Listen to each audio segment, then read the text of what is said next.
தந்தை மகன் தூய ஆவியாரின் பெயராலே ஆமேன். இயேசு கிறிஸ்து அன்புமிக்க சகோதர சகோதரிகளை உங்கள் அனைவருக்கும் கிறிஸ்து இயேசுவின் அன்புகள் வணக்கத்தை தெரிவித்துக் கொள்கின்றேன். இந்த நற்செய்தி பாகமானது மத்தேயு நற்செய்தி 13ஆம் அதிகாரம் 36 முதல் 43 வரையுள்ள திருவாக்கியங்கள். குறிப்பாக 36வது வாக்கியம். அதன் பின்பு இயேசு மக்கள் கூட்டத்தினரை அனுப்பிவிட்டு வீட்டுக்குள் வந்தார். அப்போது அவருடைய சீடர்கள் அவர் அருகே வந்து, வயலில் தோன்றிய களைகள் பற்றி உவமையை எங்களுக்கு விளக்கி கூறும் என்றனர். மக்களை நாம் பார்க்கின்றோம் 2 விதத்தில். ஒன்று, மக்கள் கூட்டத்தில் இயேசு பேசுவதும், பிறகு வீட்டுக்குள் வந்த பிறகு சீடர்களுக்கு பேசுவதும். சீடர்கள் மக்கள் கூட்டத்தில் தெய்வம் பேசுகிற போது சீடர்கள் அங்கே தான் இருந்தார்கள். அவர் பேச புரியவில்லை, அங்கே தான் இருந்தார்கள். அதே போல் வீட்டுக்கு வந்த பொழுதும் சீடர்கள் இயேசுவிடத்தும் விளக்கு கேட்கிறார்கள்.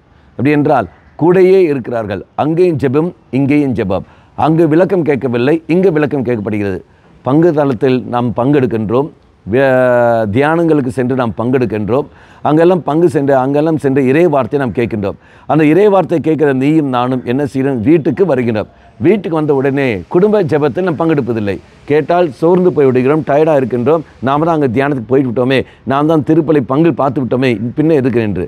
ஆனால் வீட்டுக்கு வந்து மீண்டும் நாம் ஜெபிக்கின்ற சமயத்தில் என்ன இறை வார்த்தையை நாம் கேட்டோமோ, என்ன தியானத்தில் என்ன பங்கு கேட்டோமோ, அது மீண்டும் ஆலயத்துக்கு வீட்டுக்கு வருகிற போது வீட்டுக்குள்ளே நாம் பகிர்ந்து பேசுகிற சமயம், ஆண்டவரே வெளிப்படுத்தி தாரும், அப்படி அர்த்தம் என்ன, நான் தியானத்தில் கேட்ட அந்த அர்த்தம் என்பது என்ன, திருப்பலியில் நான் இறை வார்த்தை நான் கேட்டேனே அப்படி அர்த்தம் என்ன என்பது குடும்ப ஜெபத்தில் அமர்ந்து கொண்டு நாம் ஜெபிக்கிற சமயத்தில் தெய்வம் எவ்வாறு சீடர்களுக்கு வெளிப்படுத்தினாரோ அதே போல் உனக்கும் எனக்கும் வெளிப்படுத்துவார் அப்படின்னு சொல்லுகிற போது சமூக ஜெபம் நமக்கு தேவை, குடும்ப ஜெபம் நமக்கு தேவை. சமூக ஜெபத்தில் நாம் புரியாதனை நான் இங்கே குடும்ப ஜெபத்தில் நான் ஜெபிக்கிற போது தெய்வம் எனக்கு புரிய வைத்து தருவார். அப்படி என்றால் குடும்ப ஜெபம் மிக மிக முக்கியமானது என்பதை உணர்த்தி நாம் செயல்பட வேண்டும். கண்களை மூடிக்கொள்ளுங்கள். நல்லவனாய் தெய்வமே, ஜெபத்திற்கு ஓய்வு என்பது இல்லை என்பது இதன் வழியாக தெரிகிறது. சமூகத்தில் மட்டுமல்ல, குடும்பத்தில் நான் ஜெபிக்க வேண்டும்.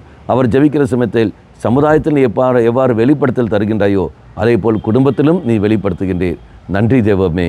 அம்மா மாதாவே, தெய்வ மாதாவே, எங்கள் மாதாவே, என் அன்னையே, விசேஷமாக எங்களுக்காக பரிந்து பேசும். ஆமேன். தந்தை மகன் தூய ஆவியாரின் பெயராலே ஆமேன்.